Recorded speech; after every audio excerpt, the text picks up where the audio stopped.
So Paul, we've just completed the first session of pre-season training. How did it go?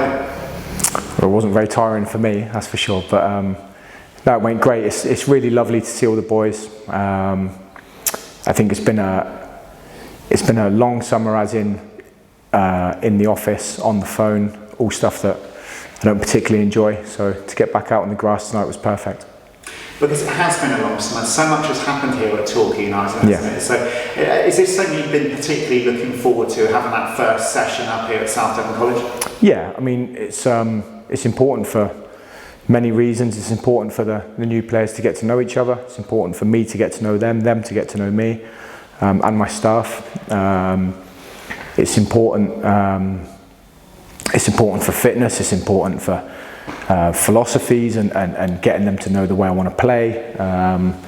So today was, they've worked hard. It's just a feel of the ball and a run, open themselves up, train again tomorrow morning and train Saturday morning. So it's be a tough start for them.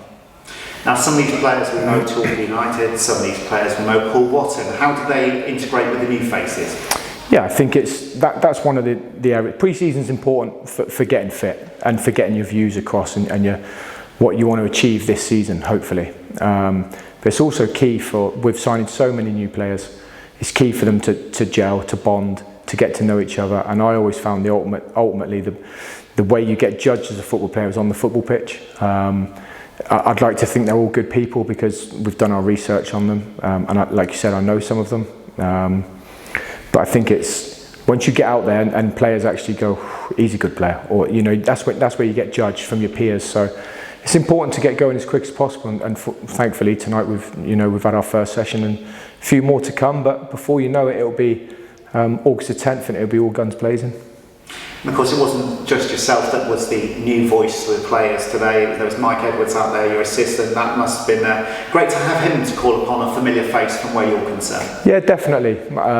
He's vital. He's really important to myself, and he's vital to the football club as well. He's a fantastic football man, first and foremost. Secondly, he's a fantastic fitness coach.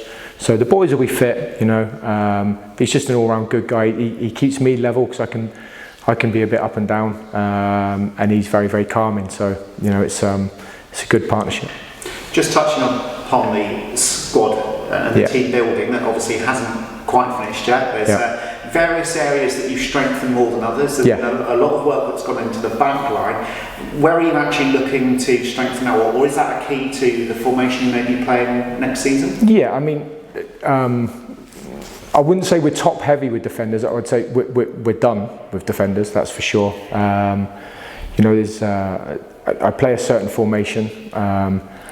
I believe in competition for places.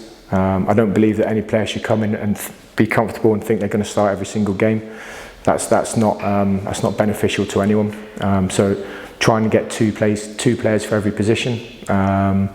Still got a little bit of way to go on that. I think that there's obviously, it goes without saying it, you don't need a master's degree to work out that we need that couple of little magicians, maybe a winger, maybe another target man.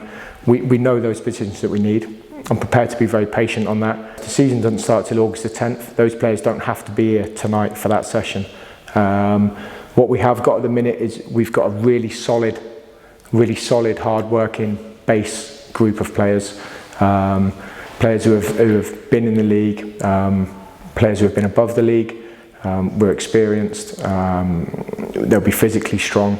So now it's just about those little game changers, those players who can excite fans and make the difference. And everyone's in for those players. Every manager in England, in the Football League, in Premiership, in non-league, will be looking for those players. So you've got to be patient and just hopefully something drops in. But as you can see, I'm very calm about it, very relaxed. We've got lots and lots of irons in the fire. Hopefully, listen, I'm not going to sit here and say one will be in next week. I can't promise that, but they'll be in before August the 10th, which is when it really matters. because although, like you say, August the 10th is when it really matters. Yeah. Today's the first day back at training, soon it'll be the fixture release day, it'll be the first pre-season friendly. How much are you looking forward to the competitive action getting underway? Absolutely. I mean, Buckland on the Friday the 12th is our first one. I'm sure we'll get a good crowd, which would be lovely to see everyone, and for them to see us as well, which is great. I purposely, I would normally have a pre-season game before that, but I feel like we need 2 weeks together to get to know each other, like I said, just get a feel for each other and just find out where we are, you know, and just get some good sessions into them. I normally have 6 pre-season games. I've got 5 this year, which is more than enough. I like a tight-knit group. I like boys to get plenty of minutes in their legs. So, like you said, next stage is July the 12th, and then all of a sudden it'll be the 17th, 20th, and it just goes on, and before you know it, August the 10th, before you know it, it's Christmas, before you know it, season's done. So it's you know, it goes very, very quick. Hopefully there'll be lots of celebrations ahead. But thank you for joining us today, Paul. Really No problem. appreciate it. Cheers, Don.